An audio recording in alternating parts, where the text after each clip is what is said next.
Hello साथीहरू, नमस्ते नमस्कार। म चाहिँ काठमाडौँको धेरै बसाइपछि आफ्नै नेपाल आफ्नै गाउँघर फिरेको छु, आएको छु भन्दै देख्न सक्नुहुन्छ है। हाम्रोमा चाहिँ मकैहरू है खतरा गद्रिरहेको रहेछ। सक्नुहुन्छ गद्री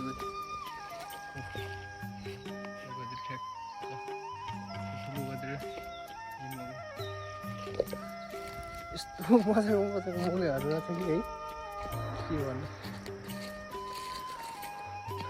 अब यस्तो छ कि हालत चाहिँ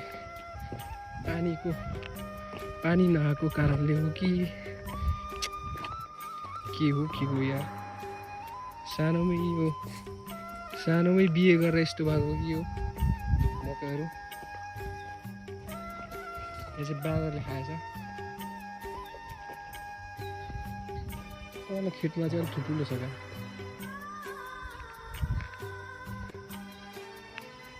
खेतमा चाहिँ पाकिसकेछ है। पारी हाम्रो भान्जाको गाउँमा पनि राम्रै छ मकै। गाउँ चाहिँ हरियाली नै रहेछ अहिलेसम्म। तर काहीँ मकैहरू चाहिँ धेरै जस्तो सानै बढ्नु नपाइने गर्न पसाएछ। काहीँ चाहिँ राम्रो रहेछ मकैहरू पारीतिर देख्न सक्नुहुन्छ है। पारीतिर चाहिँ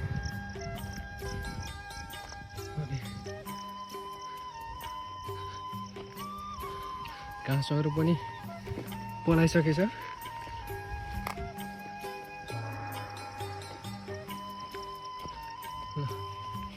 ठ्याक्कै घाँस चाहिँ राम्रो रहेछ है।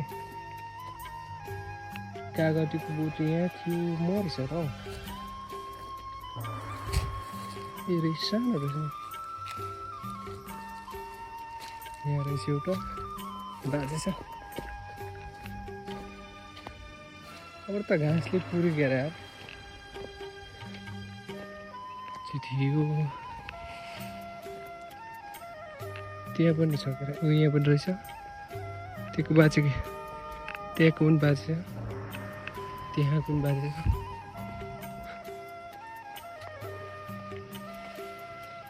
हाम्रो मकै चाहिँ पारी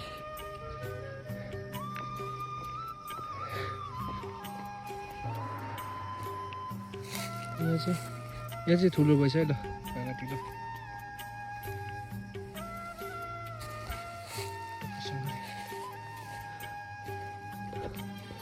भन्दै म हाम्रो ठुलो खोलामा आइपुगिसकेको छु। यो खोलामा चाहिँ ठुलो पानी पर्थ्यो पहिला। पानी बग्थ्यो, सल्ल बग्थ्यो। अन्त पानी नै छैन, के गर्ने। खोला पनि म जस्तो एक्लै पाइप निक्लेछ यहाँ। पुर्नु त मजाले पुऱ्याएको, पानी पाइप त निक्लेछ फेरि यहाँ।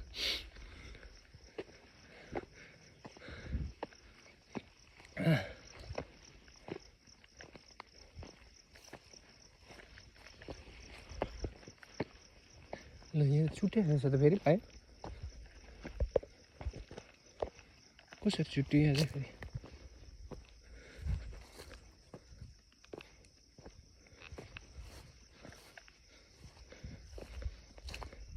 धारामा पानी आएको छ क्या छैन।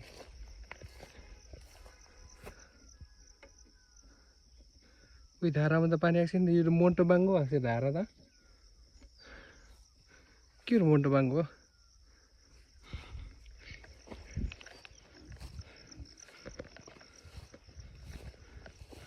फुल छ। आमा के हो यो त?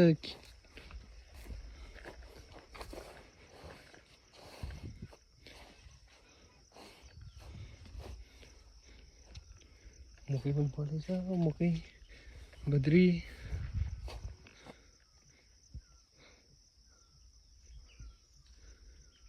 त्यहाँ माथि थियो एउटा बाँधा कता गएछ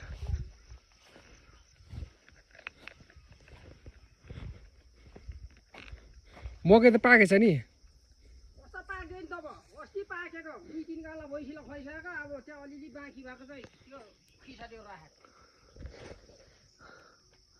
म चाहिँ घर आइपुगेँ